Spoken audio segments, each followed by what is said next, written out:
We're live. Let's go, Larry.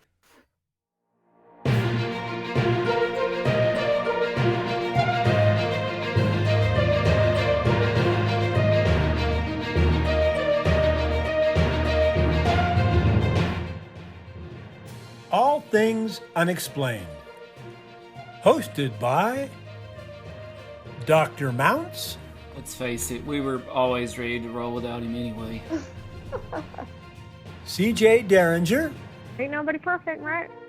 And Smitty Neves. I've never planned out hardly anything my whole life. I just freeball. Featuring Cajun Man. I'm just old nobody, somebody looking for somebody.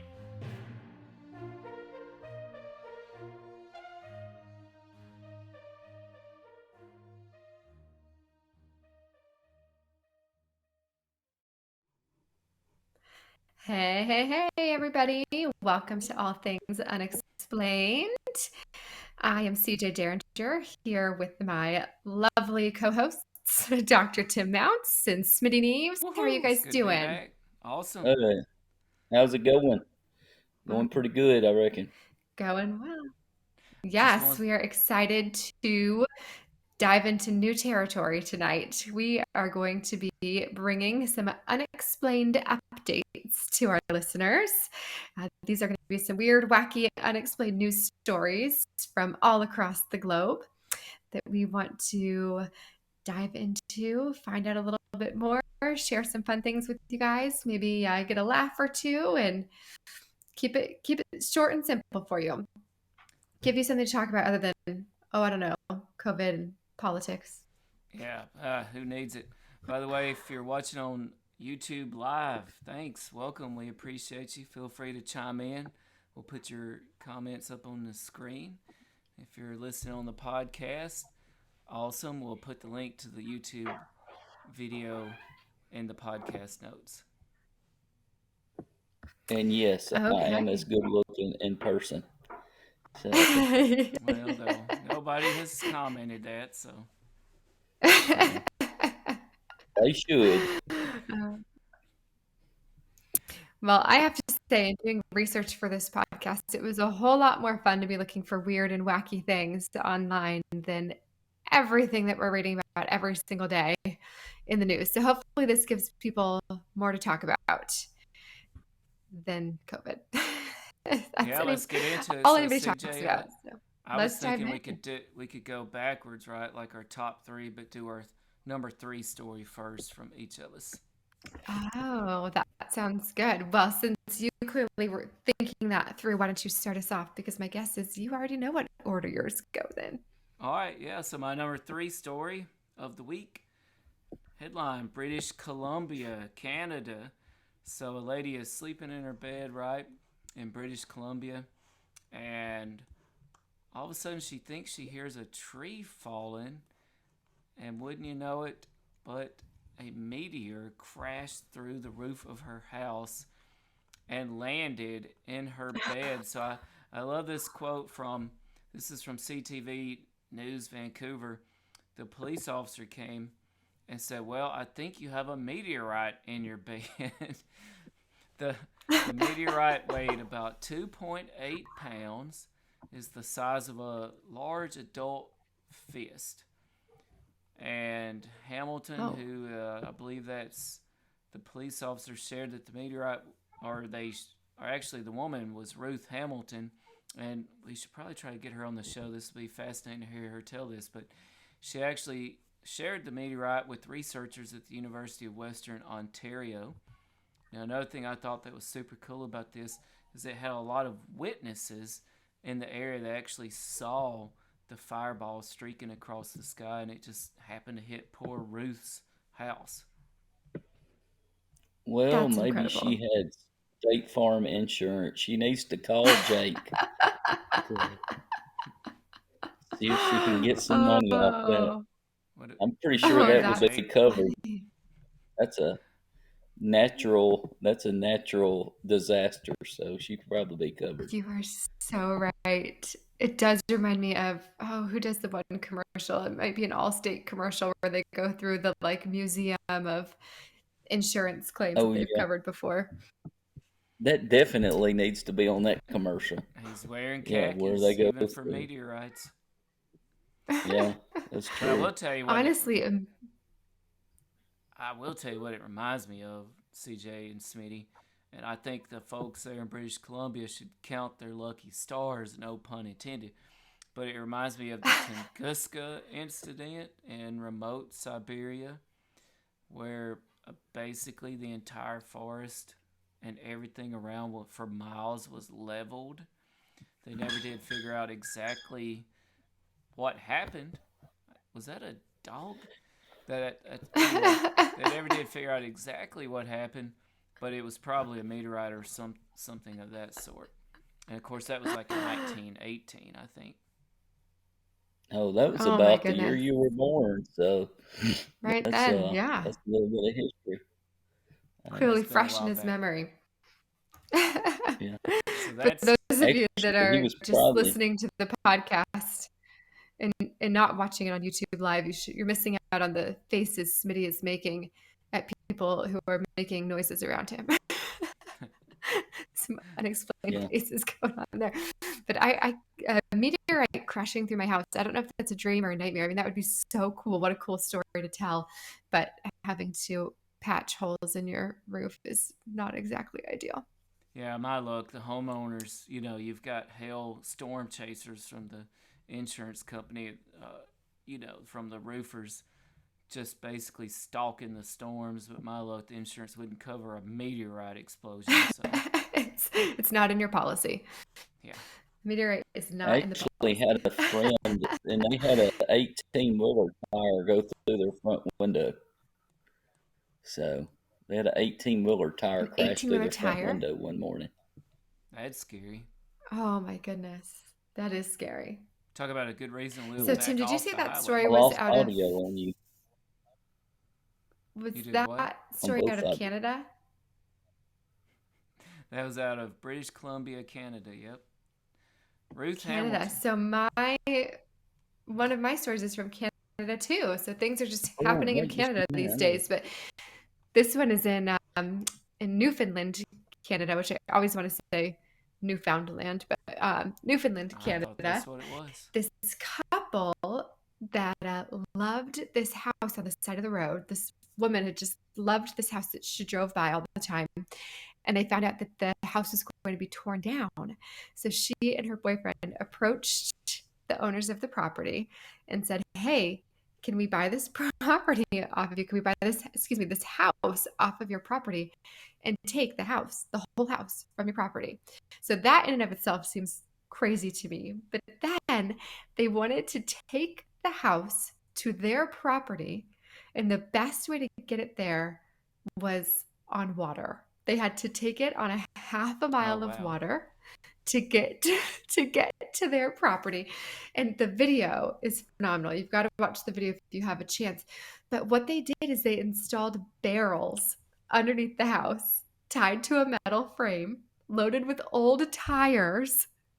And then they pushed the house across the water with boats. Like the boats went behind the house that's on the barrels and the tires and pushed it across the water half a mile to get this house to this property that the people wanted it.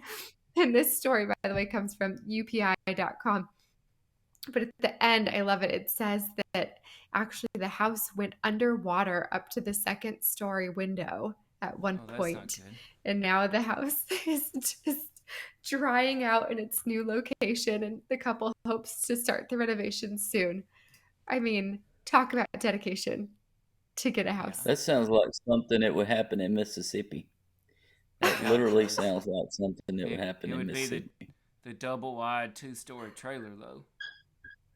Oh my gosh. I just love that there was no fancy way to transport it there. They didn't rent some sort of barge or what have you. They literally got old tires and barrels and a piece of metal and put it on top and floated it across the water with boats pushing it from behind. Well, that's what we call redneck engineering. Redneck engineering around here. Yeah, I feel like they should they should have just considered turning this house into a houseboat. I mean, why? Now there's an idea. The water? That's a good point. I mean, just anchor it right there and call it good. Fish right out your back door. Oh, I love that story. They got walleye muskie up there and salmon too, I think. So that's what I would do. There you go.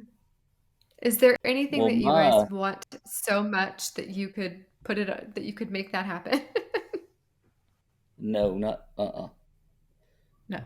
My third story is a body scan reveals in Alabama that there was a shotgun shell inside a prisoner in Alabama. It was a man being booked into an Alabama jail, wound up at a hospital after a scan revealed that a shotgun shell was in his abdomen. Oh. Now, I was real nervous what you were about to say. Why you would swallow. Yeah, abdomen. I don't know why in the world you would swallow a shotgun shell, but I can see the x-ray here. It is literally the whole shotgun shell, which would be very difficult. I'm very familiar with shotgun shells. Would be very hard to get down your throat, I would think. Yeah. And again, what's the reasoning? Who knows? Like a bag of cocaine in it? I don't know. Maybe it is. It is. I don't know. That's odd. That's even odd for the South. That's really weird. So, and I love the South. I mean, the only thing I can think is that maybe the shotgun shell wouldn't break down, and so something is hidden inside of the shotgun shell, and he swallowed it, hoping that he would then. It doesn't really give a whole lot of detail about that. He just says he had a 410, so that makes more sense. If it was a 410, it would have been a lot easier to swallow. He was never booked in, and when they saw that, he had to go to the hospital. A man who'd been arrested by another law enforcement agency was later released on his own recognizance. So nobody hit him in the stomach. I'll tell you. Man. He says they do believe that there was some drugs in there, but it was unusual to find ammunition in someone's stomach. So, see, I think like a criminal. So, I think like a criminal. First of all, I wonder if they left it in there. Does it say if they took it out or not? Yeah, they left it in there. I mean, I guess he's just going to pass it eventually. But, you know. Second of all, we have a listener comment. So, and it's a theory, a listener theory. Actually, it sounds like more of a theory. It sounds like they literally know. It's from longtime listener George Winters, who happens to be from Alabama. He says that you actually do that in Alabama routinely to get ready for Alabama football games. So, okay. Actually, not exactly what he said, but I'm paraphrasing. Well, we don't do that to get ready for Mississippi State or Ole Miss games. I can tell you that right now. No, you don't, because you know what? Mississippi State just lost on purpose to Alabama just to not help Ole Miss out. So thanks. Thanks a lot. Oh, whatever. All right, Tim, bring us your numero dos. I will, and hopefully we are still alive. I can't really tell if we are or not. But number 2, mysterious radio waves are radiating from an unknown object at the heart of the Milky Way, astronomers say. And I find this one of the most spookiest bits of news I've heard in a long time. Apparently all celestial objects do emanate radio waves, right?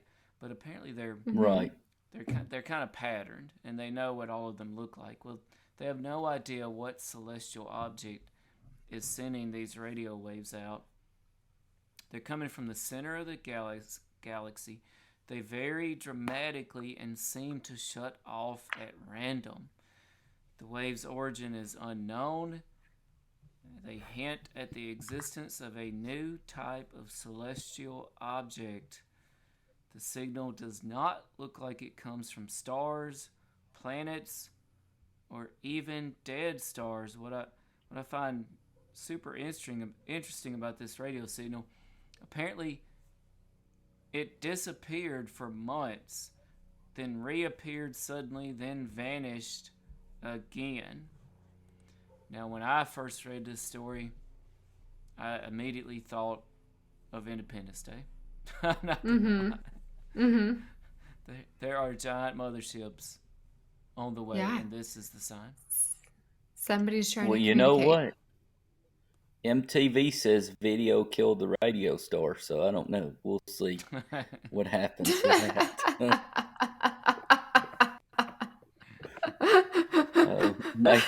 Maybe these aliens are bringing the radio back or something. I don't know. I hear they're bringing it back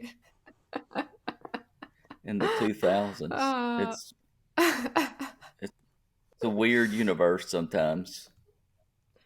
It is. I saw that story, Tim. I think you must have posted it on our Facebook page, and I was reading it, and it is fascinating that all of these astronomers, scientists, nobody can explain what it is.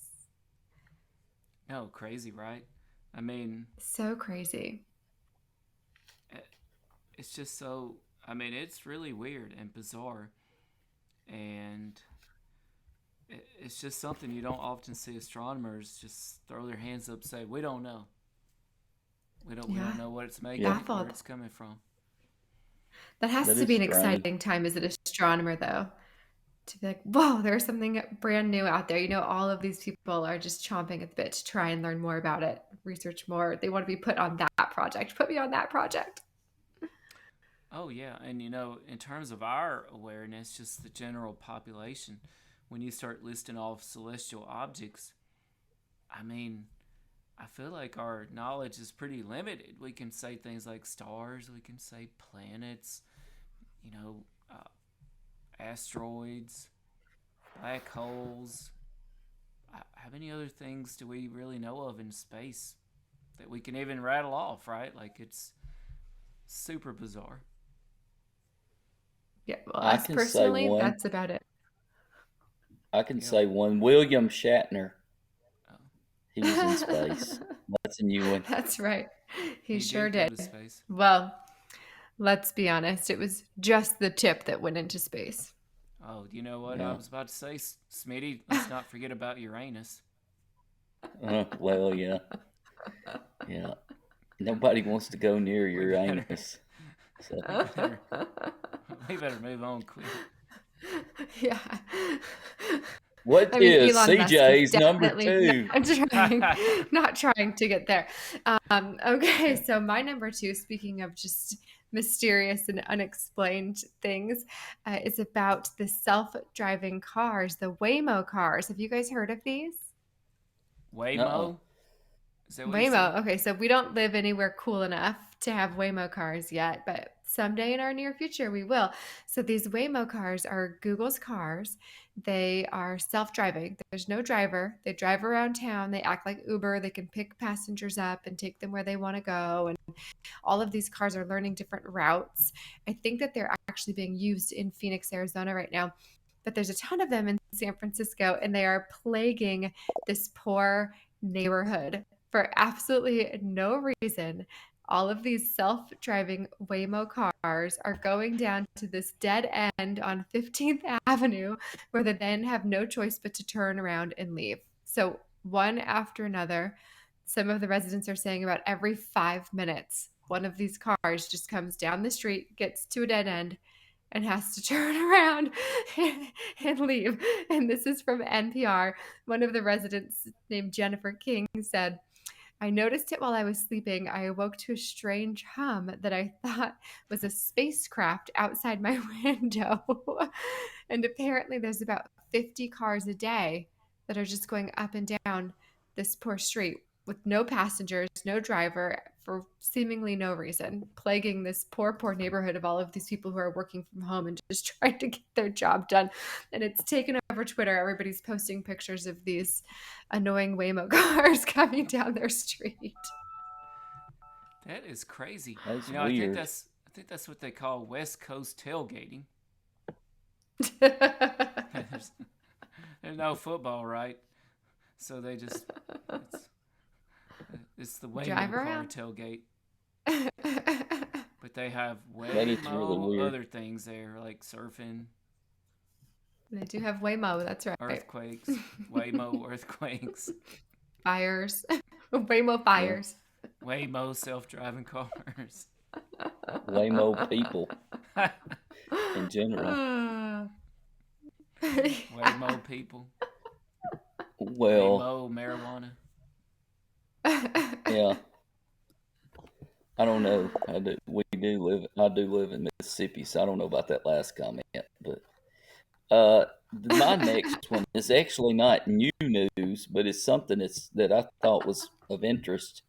It's the grave of Florence Irene Ford. It's in at the time of this is in Natchez, Mississippi. It's in Natchez City Cemetery. Time of her death, Florence was 10. And she was scared to death by storms. So her mother had this grave built, and basically it was in addition to a specially made coffin that had a pane of clear glass at Florence's head. And the mother had stairs installed at the graveside so she could descend the stairs and sit with her daughter during scary storms. So imagine being in a graveyard when lightning and thundering and raining and all those types of things, and here you are sitting in a rocking chair next to your daughter's grave. That would be really creepy, I would think. Well, imagine being the person visiting the grave site during a storm, and suddenly some woman ascends from the ground. Yeah. It's the Great That Pumpkin. would be weird. At one point in time in American history, they had a little bit of a problem burying people who were in a coma. So they started putting a bell, and putting a string down through the coffin where they could ring the bell if they woke up. Oh my goodness. It's weird. I tried to bury Mounce alive one time, but he dug his way out. It's unfortunate. He rung the bell. Well, yeah, he rung the bell.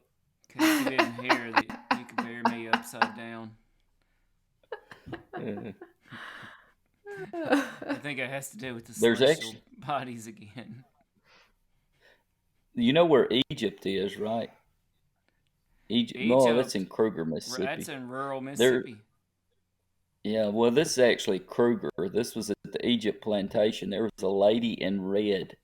That's what her thing says. Lady in red found on Egyptian plantation, and she's buried there. She was born in 1835, died in 1969. That's her gravestone, Lady in Red. Wait. She was born in 1835 and died in 1969. That math doesn't add up. It says. Wow. Well, she would be she was way too old. Yeah. 34 years old. Oh, okay. I'm going to question this article. She was unearthed in 1969 in a red dress that was encased in a glass-sealed cast iron coffin. Apparently, she was well preserved, and so they reburied her, and they put the date of her reburial on there. So I feel like we're talking about some sort of Vlad the Impaler situation here. Well, maybe. There's all kind of weird graves. Are there people on poles lining the streets as you enter rural Egypt, Mississippi, on the way to the Lady in Red's house? There may be a few on poles, but they're not dead, I don't think. They're probably just dancing. So, I have to say, when I moved to North Carolina, it is so different here than California. I cannot believe how many times just driving down the road, there's a random cemetery on the side of the street.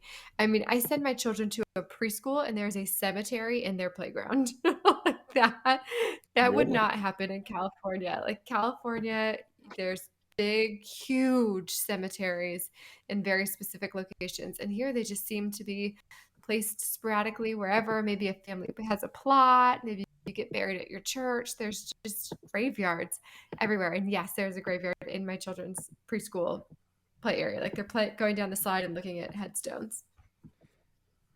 Wow. I don't know if you've noticed this, CJ, but there's lots of just family plots here on family land. There's one right down the road from here, and it's actually got an intriguing looking statue out there.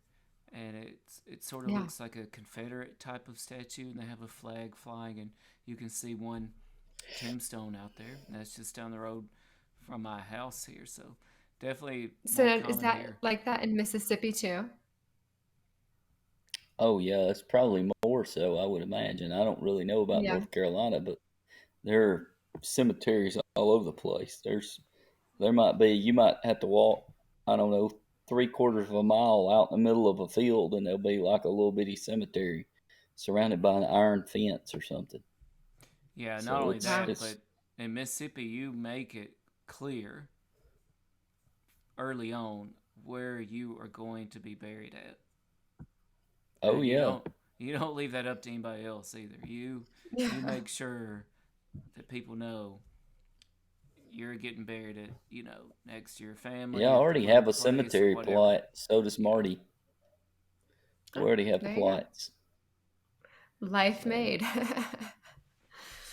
I've got a couple. You know what? I've actually got a few plots for sale in Ecru, Mississippi. I'm holding on to them right now, but if you know. Tim plans on never dying, so he doesn't need it. Hey, Vlad the Impaler might know a few secrets, but it's true. A lot of people don't know you can sell cemetery plots. You know why? Because they're not.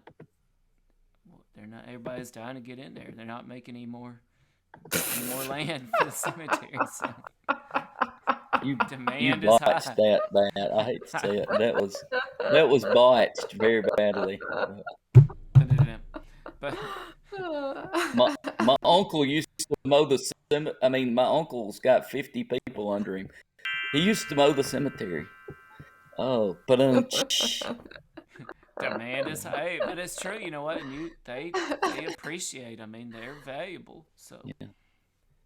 I came up with this one. What's Walmart and the junior high building have in common?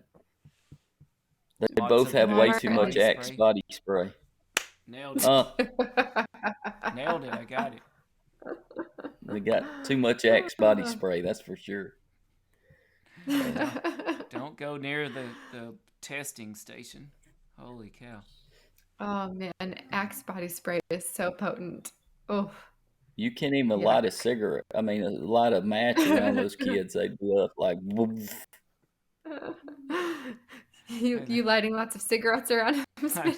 I'm in a match. I don't smoke. I'm in a match. I don't know why I said cigarette. I'm just used to Mounce being across the hall from me, so he'd be smoking in his classroom. No. But you know what? When I was in junior high and high school, we had a smoking section in school.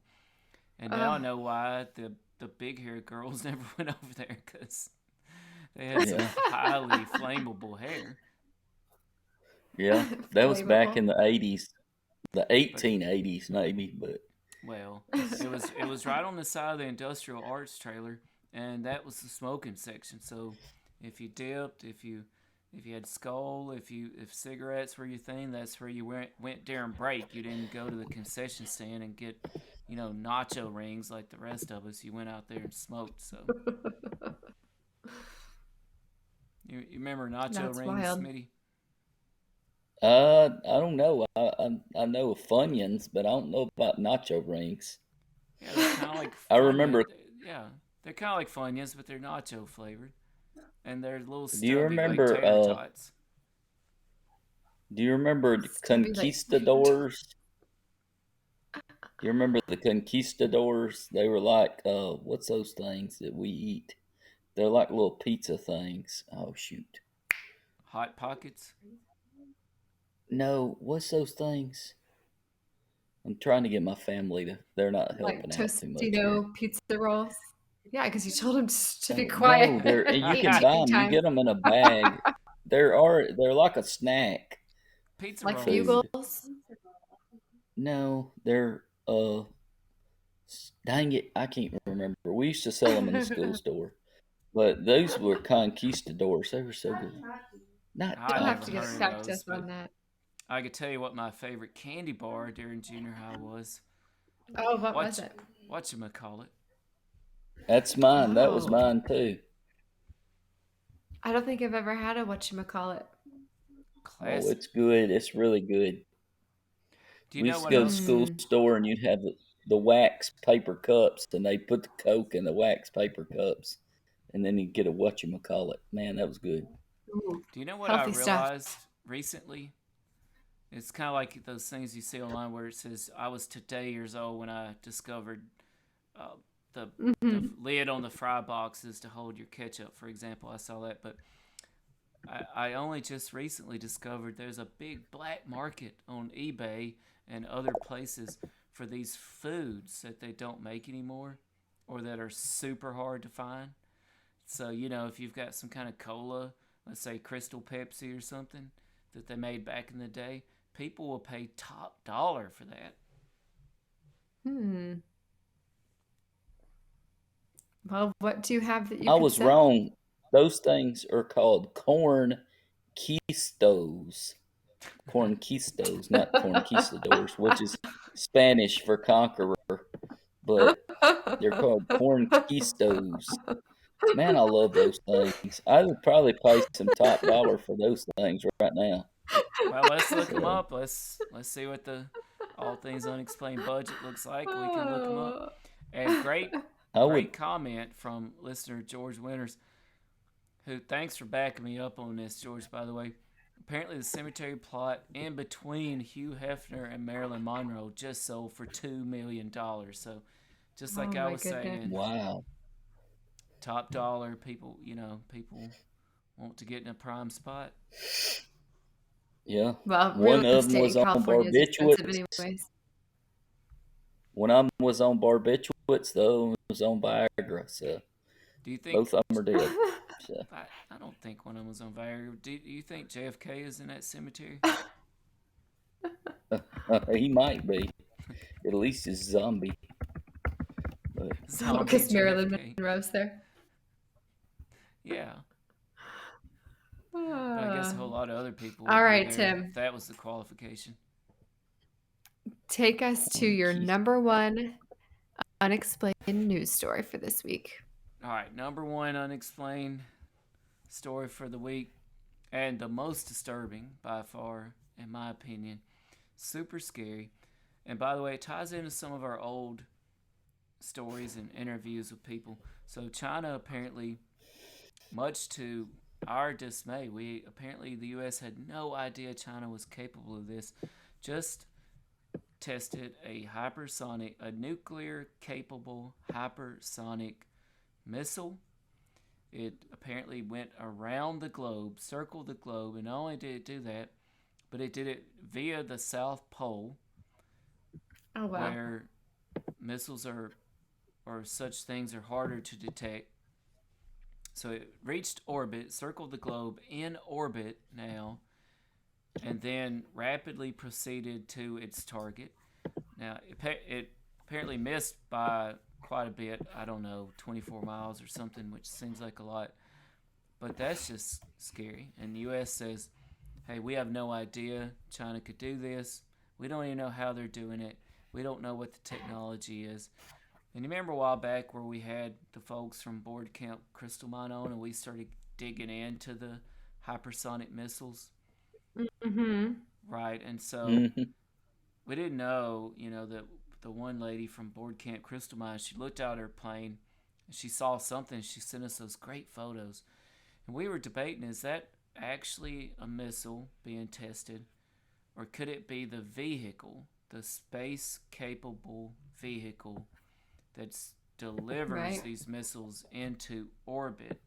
And that's exactly what China just did, in which we claim we had no idea. So they compared it to, imagine a space shuttle, and you've basically got no landing gear, carrying this nuclear-capable missile into orbit and then blasting it off. Now, the key difference, though, between this hypersonic missile or this craft or both and traditional weaponry is that they could change course on the way. So imagine they can get completely new instructions from the operator and just change course to a new target. Now, yeah, it's terrifying. I did. And it made me wonder, as far as nuclear abilities. And China, the news said, has developed, I think, 120 something new nuclear silos recently. And I couldn't think of too many reasons why you even need a nuclear silo. I mean, I could only think of one. One reason. Yeah. Just shoot nukes. But it did make me wonder, as far as nuclear warheads, how do we compare to other countries like China, France, the UK? So I looked it up. China has 350 nuclear warheads that we know of. Pretty scary, right? Yep. France has 290. The UK has 225 that we know of. Do you want to know how many the United States has? How many? 5,550. Yeah. You think we aren't ready for Armageddon? Sounds like it. Side note, I just joined a Facebook group that's trying to bring back conquistos. My bad.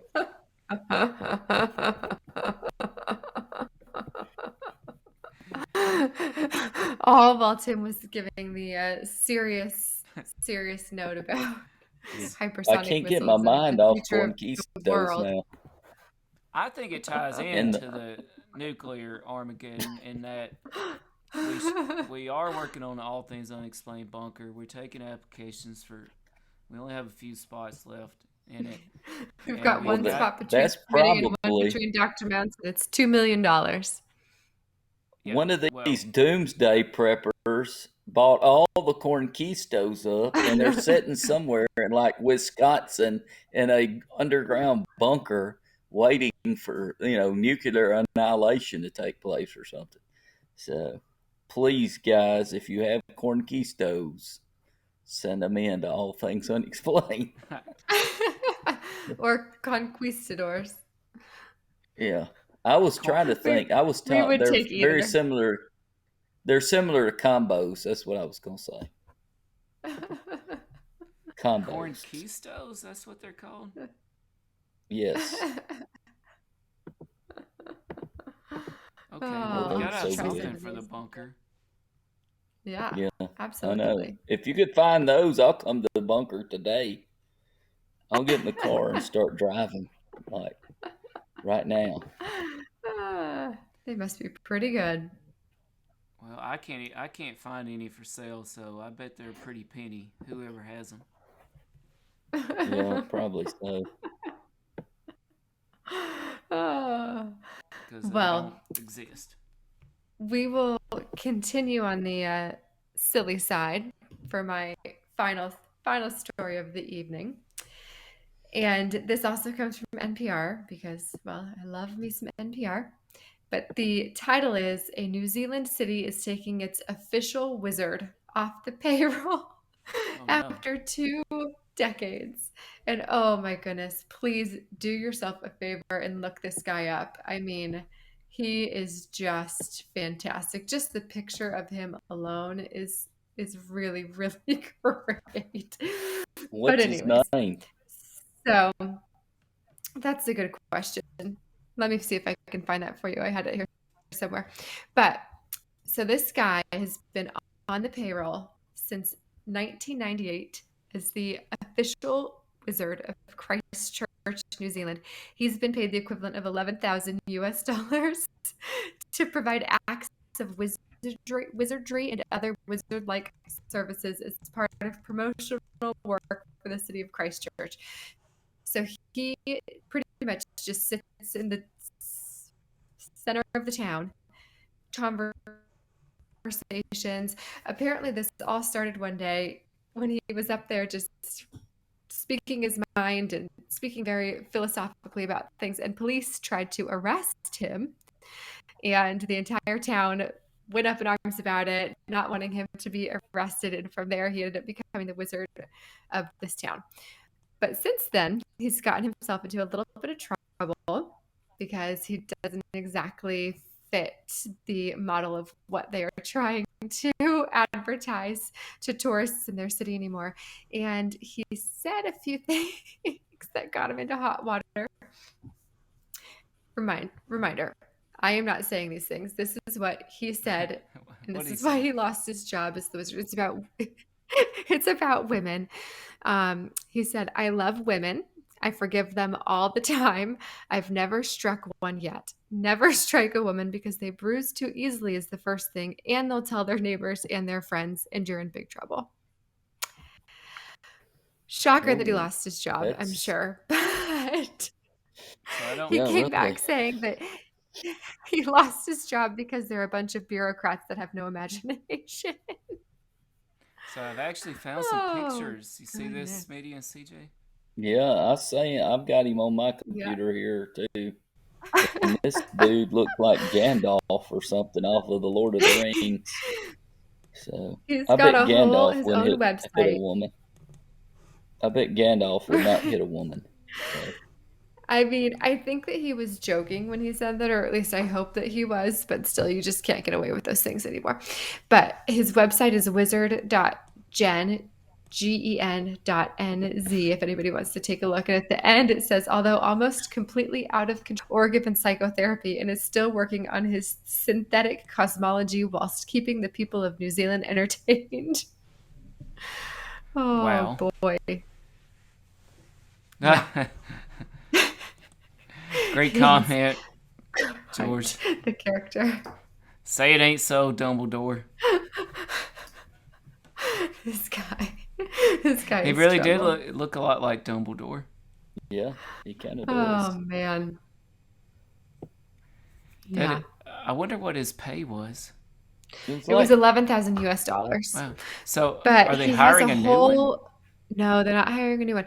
But he has an entire exhibit in some museum somewhere that's all dedicated to him and his life's work and what he does and the Wizard of Christchurch. So apparently the exhibit is staying, but I would love to get that guy on the show. But if you're looking for a new job, I know. We'll ask him to keep his comments about women to himself. But yeah, we've got to hear his story. I mean, his whole thing is about, I quote, reviving the ancient art of rhetoric. I can appreciate that. So I feel like we're trying to do that. Yeah, ourselves. Absolutely. So he just stands in the middle of town talking to people about philosophical ideas. Heck yeah. The one quote that I shared is not a representation of who this guy is, but it's why he lost his job. All right. And now, I love it. Maybe you can be the next Wizard of Christchurch. Yeah. You do kind of look like Harry Potter. I feel like Smitty's partly qualified for that. Yeah. I'm growing my beard out, so, All right, my story is one that is kind of creepy. It's the Lynchburg Museum receives the infamous rocking cradle from the best-known ghost story they claim of the city. The rocking cradles from the 1800s. It was a haunted local home, and it generated like 2 centuries of ghost stories. And it was donated to the museum by a local man who are direct descendants of the original 19th century owners. For Mounce, that would be in the 1800s, if you don't know when the 19th century is. But according to them, the cradle starts to rock vigorously without anyone touching it in the home of Reverend William and Laura Smith. And this is on Jackson Street. And of course, after the minister moved to the middle upper room, he commanded it to rock by itself in the name of the devil. And again, it began rocking. And we're talking about rocking back and forth, not rock and roll.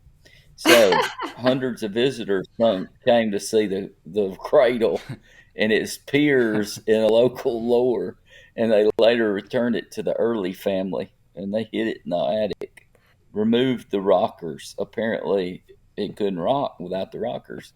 So it is there in the museum, and some people say that they should have burned it. They'll be reattaching the rockers, they said. And the rockers were not attached. The originals were actually burned, it says. So I guess they burned them at the stake. They burned. Oh, wow. This has been All Things Unexplained.